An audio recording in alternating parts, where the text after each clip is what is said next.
Hi friends, ఇప్పుడు మన కథలో పార్ట్ 9 వినేయండి. శాంభవిలో మాత్రం ఏదో తెలియని భయం. ఆ భయంతోనే కంగారుగా దిగుతూ కాలు మడతపడి మెట్లపై నుంచి కిందకి పడిపోతుంది. కానీ రుద్రకి మాత్రం ఎటువంటి దెబ్బలు తగలకుండా జాగ్రత్త పడుతుంది.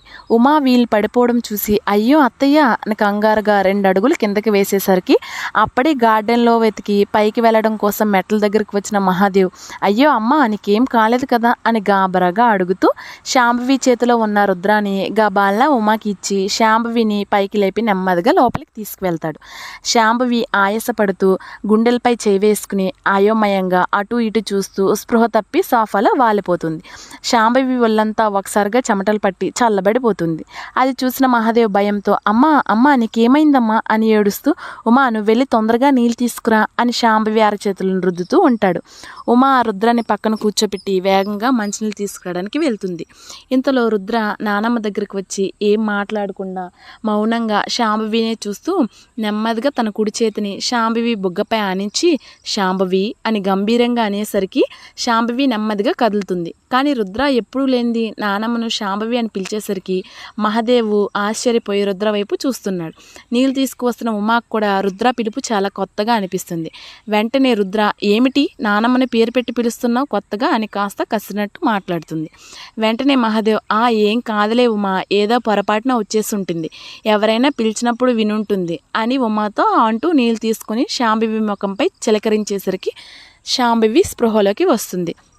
స్పృహలోకి వచ్చిన వెంటనే గాబరాగా రుద్రాని ఒళ్ళోకి తీసుకొని రుద్ర నీకేం కాలేదు కదా తల్లి, నీకేమైనా అయిందో అన్న భయంలో నా ప్రాణం పోయినట్టయిందమ్మా అని రుద్ర ఒళ్ళంతా ఎక్కడైనా దెబ్బలు తగిలాయో అనే భయంతో వెతుకుతూ ఉంటుంది. దానికి ఏం తగలలేదు అత్తయ్య, మాకు మీ గురించి కంగారుగా ఉంది, మీకు ఇప్పుడు బాగానే ఉంది కదా అని ఉమా అడిగేసరికి నేను బాగానే ఉన్నాను ఉమా, కానీ నీకు ఇదే ఆఖరిసారి చెప్తున్నా, ఇంకెప్పుడు చీకట్లో రుద్రాన్ని తీసుకువెళ్ళొద్దు బయటికి అని అంటుంది. కానీ ఈ విషయంలో మాత్రం ఎవరి మాట వినేదే లేదు అని నెమ్మదిగా పైకి లేస్తుంది.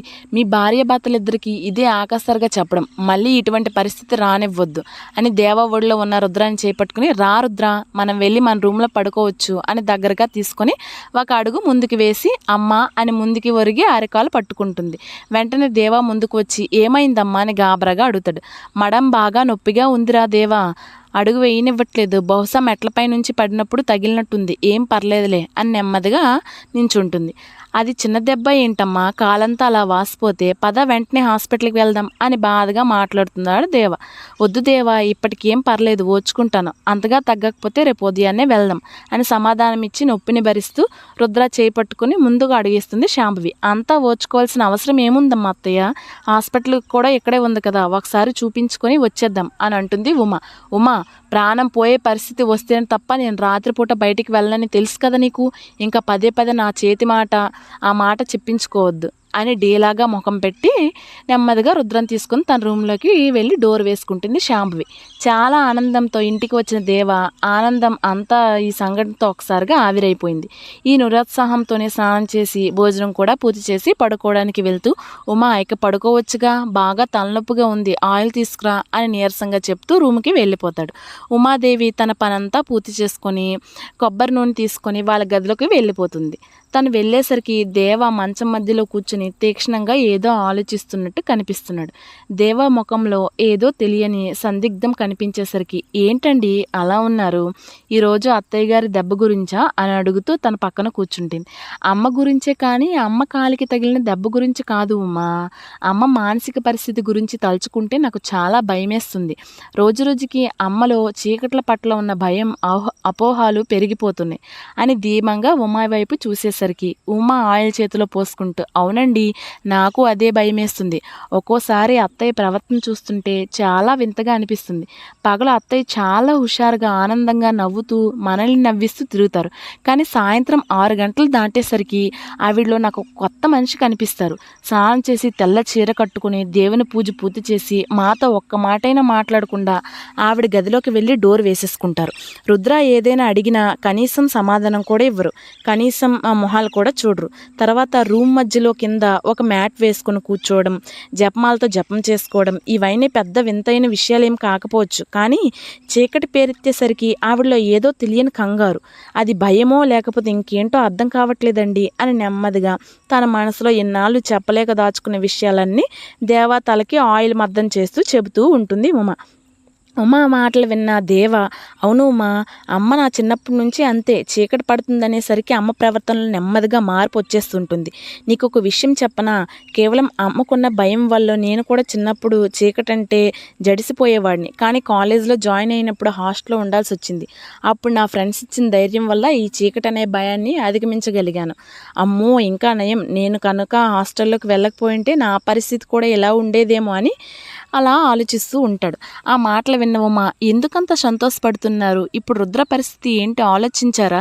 నాకైతే అత్తయ్య గారి ప్రవర్తన వల్ల రుద్ర కూడా అత్తయ్యలా ఎక్కడ తయారవుతుందనే భయంతో చూస్తున్నా అని కాస్త నిష్ఠూరుగా మాట్లాడేసరికి ఉమా, ఏంటి మా అమ్మ ఏదో పిచ్చిది అన్నట్టు మాట్లాడుతున్నావు అని ఆవేశంగా వెనక్కి తిరుగుతాడు దేవ. ఉమా నూనె రాయడం పూర్తి చేసేసి మంచం దిగుతూ, మీకు అలా అర్థమైందా, నేను అన్నది అది కాదండి. అత్తయ్య చీకటి పట్ల ఉన్న భయం, కంగారు, వణుకు ఇవన్నీ రుద్రకు కూడా ఎక్కడ అలవాటైపోయి రుద్ర కూడా చీకటి పేరెత్తగానే ఎక్కడ హడలిపోతుందనే భయం ఉందండి అని దేవాని చూస్తూ మాట్లాడుతూ ఉంటుంది. ఈ విధంగా ఉమా తన మనసులో ఉన్న ఆవేదన దేవతో ఈ విధంగా పంచుకుంటుంది. నేను మాత్రం తల్లిని కదా, నా కూతురు భవిష్యత్తు గురించి ఆలోచించకూడదా? అది మీకు ఇలా మగపిల్లాడైతే హాస్టల్లో చదువుకున్నప్పుడు మారుతుందని ఊహ ఉండేది, కానీ అది ఆడపిల్ల, తన హాస్టల్లో ఉంచి చదివించే ధైర్యం మనకు లేదు. అలా అని ధైర్యాన్ని కొని తెచ్చుకున్న అత్తయ్య ఒప్పుకుంటారన్న నమ్మకం నాకు లేదు. ఈ విధంగా ఆలోచించి చూస్తే రుద్ర మనల్ని విడిచిపెట్టాల్సిన సమయం వస్తే అది బహుశా పెళ్లి చేసుకుని అత్తరింట్లో అడుగు పెట్టడమే. అప్పుడు రుద్ర ప్రవర్తన ఇలా ఉంటే దాని కోపంలో ఎన్నో సమస్యలు వస్తాయని అర్థం చేసుకోండి అని అంటుంది.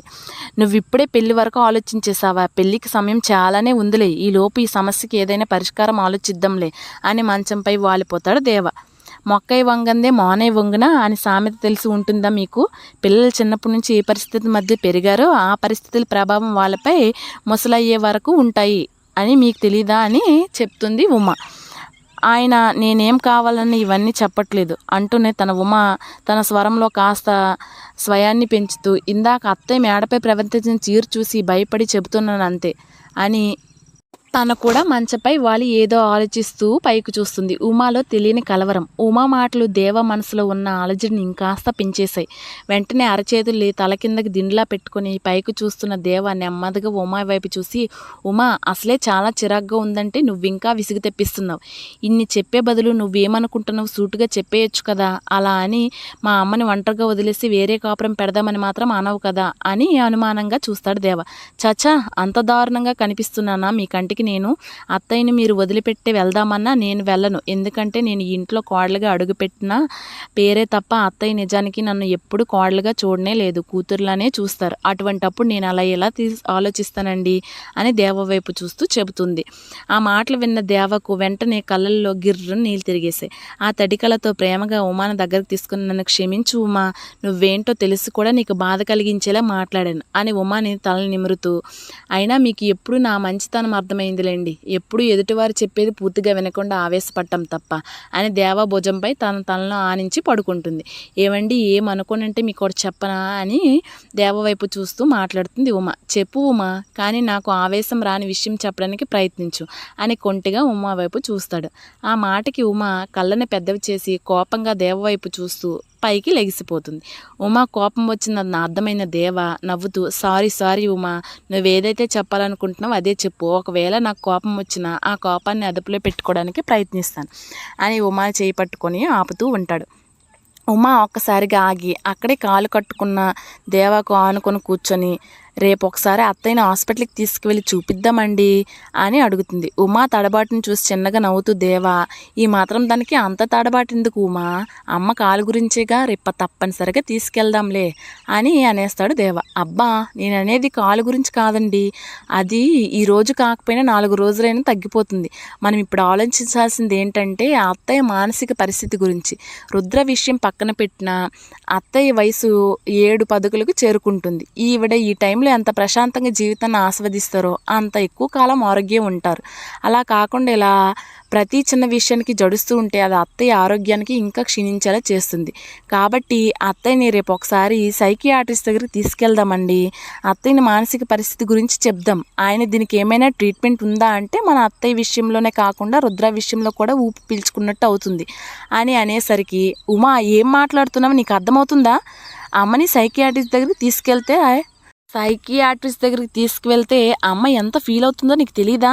అన్నీ తెలిసి కూడా ఇలాంటి సలహా ఇస్తావేంటి ఉమా అంటూ కాస్త అసహనాన్ని మొహంలో కనబరుస్తాడు. అదిగో ఇప్పుడే కోపం వచ్చేస్తుంది మీకు, పూర్తిగా నేను చెప్పేది వినకుండానే అని దేవాకి నచ్చజెప్పే పనిలో పడుతుంది ఉమా. లేకపోతే ఏంటి ఉమా, సలహా అడిగానని కదా అని ఏదేదో చెబుతున్నావు.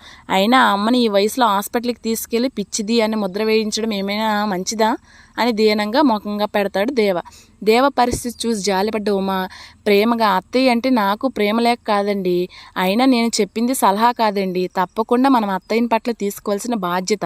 సలహా అనేది ఇష్టం ఉంటే తీసుకోవచ్చు లేదా ఊరుకోవచ్చు, కానీ తప్పక తీర్చాల్సిన బాధ్యతలు తీరాల్సిందే. అత్తయ్యకు ఇప్పుడు ట్రీట్మెంట్ తప్పనిసరిగా అవసరం, లేకపోతే ఇలాగే వదిలేస్తే